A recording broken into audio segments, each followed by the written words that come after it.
Hello everyone. Today's class is about undercapitalization, in which we'll discuss meaning, causes, effect and remedies of undercapitalization. Undercapitalization मतलब अल्प पूंजीकरण. Last class में हमने over capitalisation discuss किया था.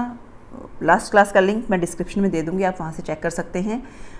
देखिए बच्चे, आपके फाइनेंशियल मैनेजमेंट में इस यूनिट से या तो अंडर कैपिटलाइजेशन पे क्वेश्चन आता है या ओवर कैपिटलाइजेशन पे आता है.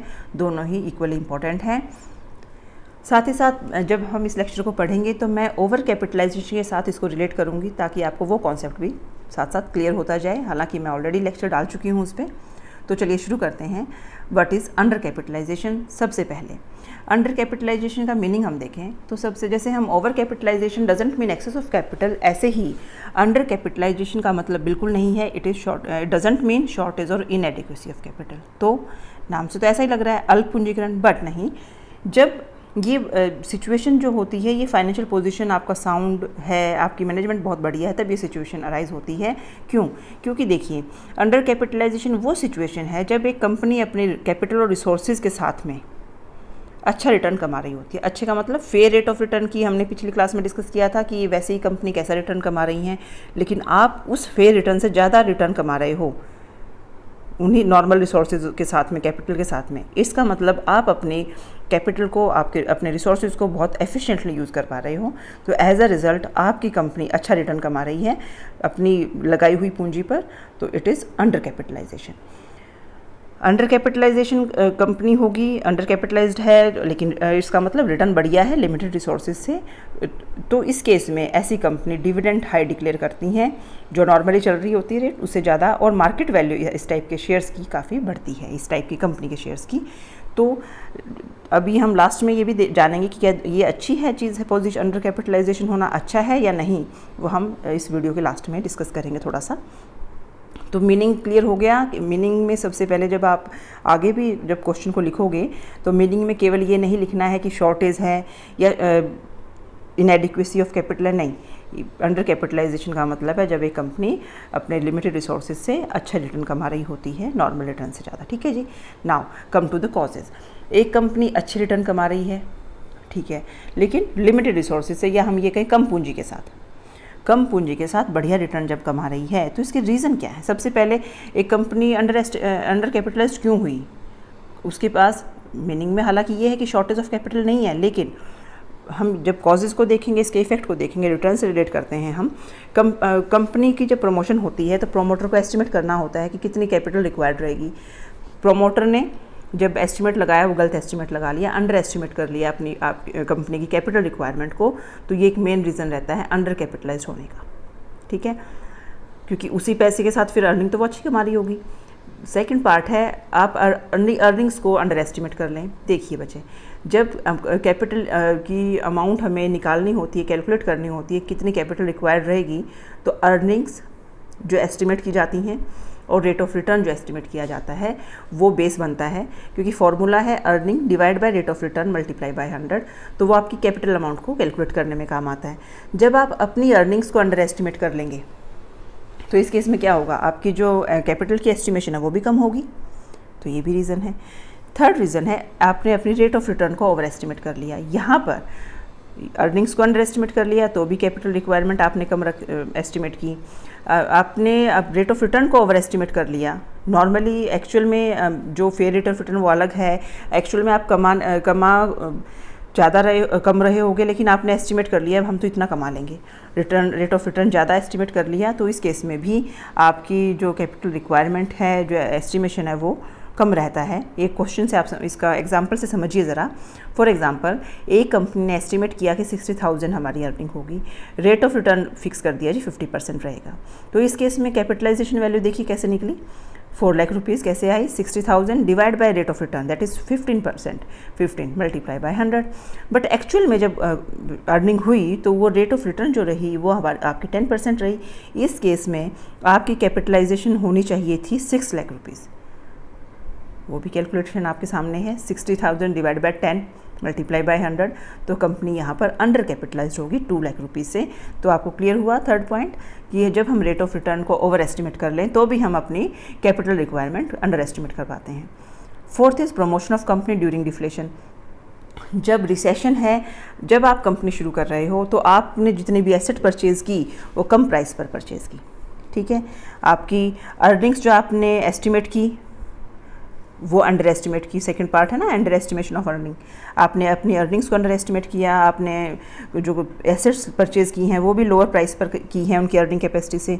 तो जैसे ही रिसेशन दूर होता है तो आपकी जो ये लो फिगर हैं ये हाई हो जाती हैं, अर्निंग्स भी बढ़ती हैं, कम जो एसेट्स की वैल्यू है वो भी बढ़ती है। तो इस केस में भी आपकी कंपनी अंडर कैपिटलाइज कही जाएगी।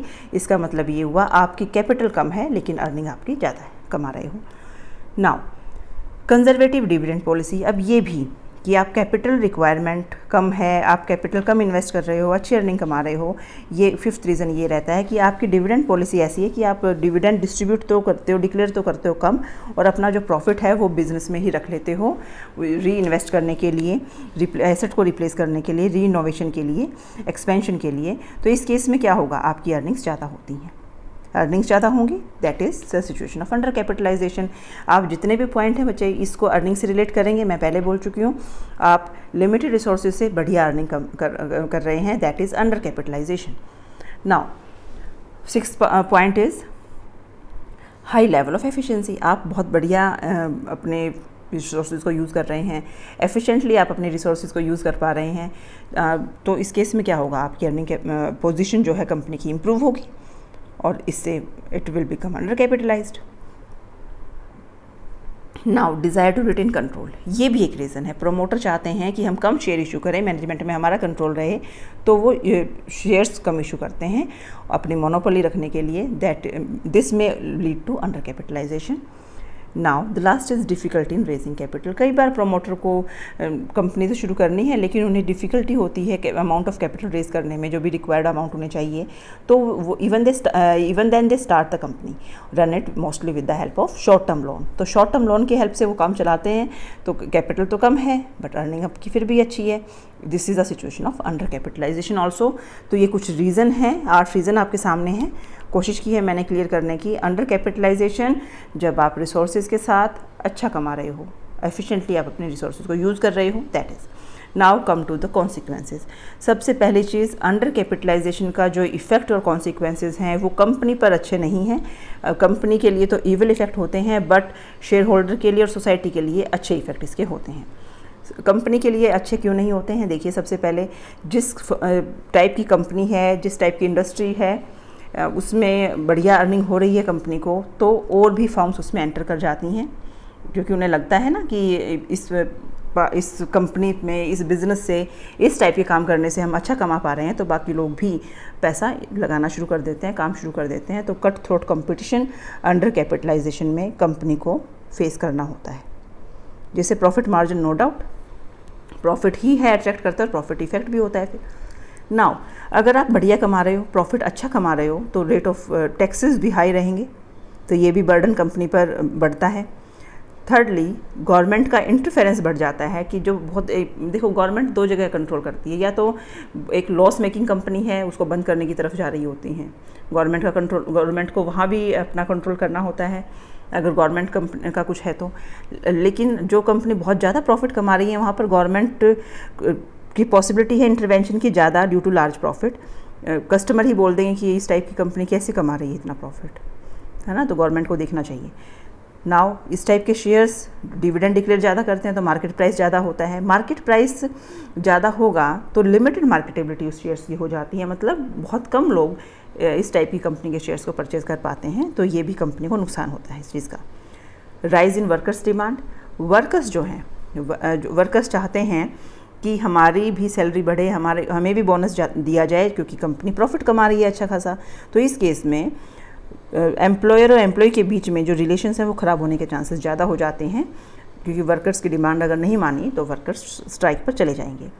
Now dissatisfaction among customers, customer सोचते हैं कि ये जो कंपनी प्रॉफिट कमा रही है ये हमसे ज़्यादा प्राइस चार्ज करके कमा रही है या क्वालिटी में कॉम्प्रोमाइज़ करके कमा रही है, तो कस्टमर इस केस में डिससेटिस्फेक्शन का सामना कर रहे होते हैं, तो कंपनी के पर ये एलिगेशन लगा देते हैं कि कंपनी हमें एक्सप्लॉइट कर रही है। इसीलिए कई बार वो दे रेज देयर वॉइस और वो डिमांड करते हैं गवर्नमेंट इंटरवेंशन की for the reduction of prices. Now manipulation by management. अब ये मैनेजमेंट का मैनिपुलेशन तो होता है जी, क्योंकि हमने अभी देखा कि टैक्स रेट बढ़ जाते हैं तो ज़्यादा प्रॉफिट अगर शो करेंगे तो मैनेजमेंट जो है वो आर्टिफिशियली इंक्रीज़ या डिक्रीज़ कर देती है शेयर्स की वैल्यू में, ताकि उन्हें कम या ज़्यादा जो भी उन्हें लगता है एक्चुअल प्रॉफिट से वो कम दिखाएंगे प्रॉफिट या ज़्यादा दिखाएंगे, जिससे कि उनको लगे कि हम टैक्स का बर्डन बचा सकते हैं तो वो कम दिखाएंगे। तो मैनिपुलेशन वो मैनेजमेंट करती है, जो कि कंपनी के लिए अच्छा नहीं है। Now come to the effect on share holders. High rate of dividend share holder को मिलता है, बहुत अच्छी बात है, क्योंकि वो तो चाहते ही ये हैं। उनकी शेयर्स की मार्केट वैल्यू बढ़ रही है अंडर कैपिटलाइजेशन में, ये भी अच्छी है, इफेक्ट बढ़िया है ना। तो ये पॉजिटिव इफेक्ट हो रहा है, शेयर होल्डर को फ़ायदा हो रहा है इस चीज़ का। एंड ईजीली लोन अवेलेबल हो रहा है उनको इन सिक्योरिटीज़ पर। जैसे हमने ओवर कैपिटलाइजेशन में कहा था कि इस टाइप के जो कंपनी के शेयर्स होते हैं जो ओवर कैपिटलाइज्ड होती हैं, उनको कोलेटरल सिक्योरिटी फॉर्म में भी बैंक नहीं लेते हैं। लेकिन जो अंडर कैपिटलाइज्ड कंपनी है उनके शेयर्स की मार्केट वैल्यू ज़्यादा है, उन शेयर्स पर डिविडेंड भी बढ़िया मिल रहा है, तो उन टाइप के शेयर्स की इसको सिक्योरिटी रख के आप लोन भी इजीली ले सकते हैं। तो ये शेयर होल्डर पर इफेक्ट तो पॉजिटिव रहा। नाउ ऑन द सोसाइटी पर भी इसका पॉजिटिव इफेक्ट रहता है। सबसे पहली चीज़, जब कोई कंपनी अंडर कैपिटलाइज्ड है, मतलब बढ़िया प्रॉफिट कमा रही है लिमिटेड रिसोर्सेज से, तो ऐसे ही और फर्म भी इस टाइप के बिजनेस में और लोग भी लग रहे हैं। नए एंटरप्रेन्योरशिप सेटअप हो रही हैं, वेंचर सेटअप हो रहे हैं, इससे एक्सपेंड हो रही है आपकी undertaking high rate of earning के कारण। तो इंडस्ट्रियल प्रोडक्शन बढ़ता है। जब नए और भी लोग लग रहे हैं, कंपटीशन बढ़ रहा है, नए लोग आ रहे हैं इसी टाइप के बिजनेस में, तो आपके प्रोडक्शन में एनहांसमेंट देखने को मिलती है। तो कस्टमर को इससे फ़ायदा होता है। दूसरी पार्ट हमने देखा ना, एडवांटेजेस टू कस्टमर को इससे फ़ायदा ये होता है कि उनको variety of product at fair prices मिल जाते हैं। एम्प्लॉयमेंट बढ़ता है जी, क्योंकि आपके प्रोडक्शन बढ़ेगी, नए बिज़नेस, नए लोग लग रहे हैं, बिज़नेस बढ़ रहा है, एक्सपेंड हो रही है इकोनॉमी, तो एम्प्लॉयमेंट भी बढ़ेगी, एम्प्लॉयमेंट अपॉर्चुनिटी भी बढ़ती हैं। Now positive effect on economic development. ये सभी जितने हमने इंडस्ट्रियल प्रोडक्शन की बात करें, कस्टमर को जो फेयर प्राइस पर प्रोडक्ट मिल रहा है, एम्प्लॉयमेंट जो जनरेट हो रही है, इससे कहीं ना कहीं आपकी इन्वेस्टमेंट और प्रोडक्शन इफेक्ट हो रही है, डिमांड बढ़ रही है चीज़ों की, लोगों की इनकम बढ़ रही है। तो ये सभी शो करते हैं कि आपकी इकोनॉमी डेवलप हो रही है। तो इकोनॉमिक डेवलपमेंट को बढ़ाने में भी अंडर कैपिटलाइजेशन बेनिफिशियल है। इसका हमें तो लगा यार ये तो फ़ायदे ही फ़ायदे हैं, लेकिन नहीं, अंडर कैपिटलाइजेशन हो या ओवर कैपिटलाइजेशन हो, ये दोनों ही नुकसानदायक हैं। इनमें हमें इसीलिए एक अनडिज़ायरेबल पोजीशन होती हैं दोनों, उसके बारे में हम बात करेंगे अभी। तो अंडर कैपिटलाइजेशन भी सही नहीं है, उसको भी करेक्ट किया जाना चाहिए। और इसको करेक्ट करने के हमारे पास ज़्यादा रास्ते तो नहीं हैं, बट कुछ रेमेडीज़ हैं। सबसे पहले चीज़ तो हम क्या करें, बोनस शेयर्स इशू कर दें। क्यों कर दें बोनस शेयर्स? बिकॉज हमारी कैपिटल कम है, नंबर ऑफ़ शेयर्स हमारे कम हैं। एक्चुअल में तो अंडर कैपिटलाइजेशन का मतलब ये भी तो है ना फिर तो, कि हमारे पास शेयर्स कम हैं। तो हम क्या करें, हम जो अगर हमारे पास एडिक्वेट रिज़र्व का बैलेंस है, सरप्लस है, तो कंपनी इस टाइप के रिज़र्व से बोनस शेयर्स इशू कर सकती है, जिससे कि अंडर कैपिटलाइजेशन दूर किया जा सकता है। क्योंकि नंबर ऑफ़ शेयर्स बढ़ जाएंगे, नंबर ऑफ़ शेयर बढ़ेंगे तो कहीं ना कहीं डिविडेंड पर शेयर और अर्निंग पर शेयर भी रिड्यूस होगी, ये जो कि हम चाहते हैं। अंडर कैपिटलाइजेशन में यही है ना कि हम जो बहुत ज़्यादा डिविडेंड डिक्लेयर करना या अर्निंग पर शेयर भी तो अच्छी नहीं है ना। इससे क्या होगा, इकोनॉमी के लिए भी इतना अच्छा नहीं होता है। तो बहुत कोई चीज़ों की डिमांड, क्योंकि जब इनकम बढ़ती है बहुत ज़्यादा तो फिर वही इन्फ्लेशन की तरफ जाएगा। तो बोनस शेयर्स इशू करके हम डिविडेंड को और अर्निंग पर शेयर को थोड़ा सा कम कर सकते हैं, नंबर ऑफ़ शेयर्स बढ़ा सकते हैं, हमारी अंडर कैपिटलाइजेशन की सिचुएशन को दूर कर सकते हैं। सेकंड है, नए शेयर्स इशू कर दीजिए, फ्रेश शेयर्स इशू करेंगे, शॉर्टेज ऑफ कैपिटल ख़त्म हो जाएगी, और इससे भी आपको ये भी एक रेमेडी आप अडॉप्ट कर सकते हैं। तीसरा, स्प्लिटिंग ऑफ शेयर्स। आपके पास ऑलरेडी शेयर्स आपने इशू किए हुए हैं, लार्ज नंबर ऑफ़ शेयर्स आपने दिए हुए हैं, उसको स्प्लिट अप कर दें, बांट दें। अब इसको एग्जांपल से समझने की कोशिश करना। फॉर एग्जांपल, एक कंपनी की शेयर कैपिटल डिवाइडेड है 10,000 शेयर्स, 20 ईच, और उसकी अर्निंग है 80,000। तो यहाँ से आप अर्निंग पर शेयर निकाल सकते हैं बच्चे। अर्निंग पर शेयर के लिए सबसे नीचे मैंने फॉर्मूला दिया हुआ है, earning divide by number of shares. तो जब अर्निंग है 80,000, नंबर ऑफ़ शेयर्स हैं आपके 10,000, तो अर्निंग आपकी हो गई ₹8। ठीक है। नाउ मैनेजमेंट ने डिसाइड किया कि वैल्यू पर पार वैल्यू होती है बच्चे, par value of shares reduce करना, that is face value of shares. Face value of shares reduce करके 50% तक कीजिए और नंबर ऑफ़ शेयर्स को बढ़ा दीजिए। यही तो है ना अंडर कैपिटलाइजेशन को में हम नंबर ऑफ़ शेयर्स बढ़ाने हैं। तो नंबर ऑफ़ शेयर्स आपके बढ़कर हो गए 20,000, जो 10,000 थे वो 20,000 हो गए, और जो आपकी फेस वैल्यू 20 रुपीज़ थी वो अब 10 रुपीज़ हो गई। तो इस केस में क्या हुआ, अर्निंग पर शेयर आपका कम हो गया। तो ये चीज़ें भी आपके एक रेमेडी की फॉर्म में आप इसे यूज़ कर सकते हैं। तो यहाँ से हमने समझा अंडर कैपिटलाइजेशन का पूरा मतलब शॉर्टेज ऑफ फंड नहीं है। हाँ, नो डाउट कम कैपिटल से बढ़िया प्रॉफिट कमाना तो ये है, तो इसको भी दूर किया जाना चाहिए। तो हमने ओवर कैपिटलाइजेशन का लेक्चर देखा, अंडर कैपिटलाइजेशन को समझा, तो हम ये डिसीजन पर पहुँचते हैं ओवर कैपिटलाइजेशन कहीं ना कहीं बहुत ज़्यादा डेंजरस है कंपनी के लिए, अंडर कैपिटलाइजेशन कम डेंजरस है। ओवर कैपिटलाइजेशन में तो अर्निंग होती ही नहीं है, लिक्विडेशन की तरफ कंपनी जा रही होती है, शेयर होल्डर को भी नुकसान है, सोसाइटी को भी नुकसान है, ठीक है।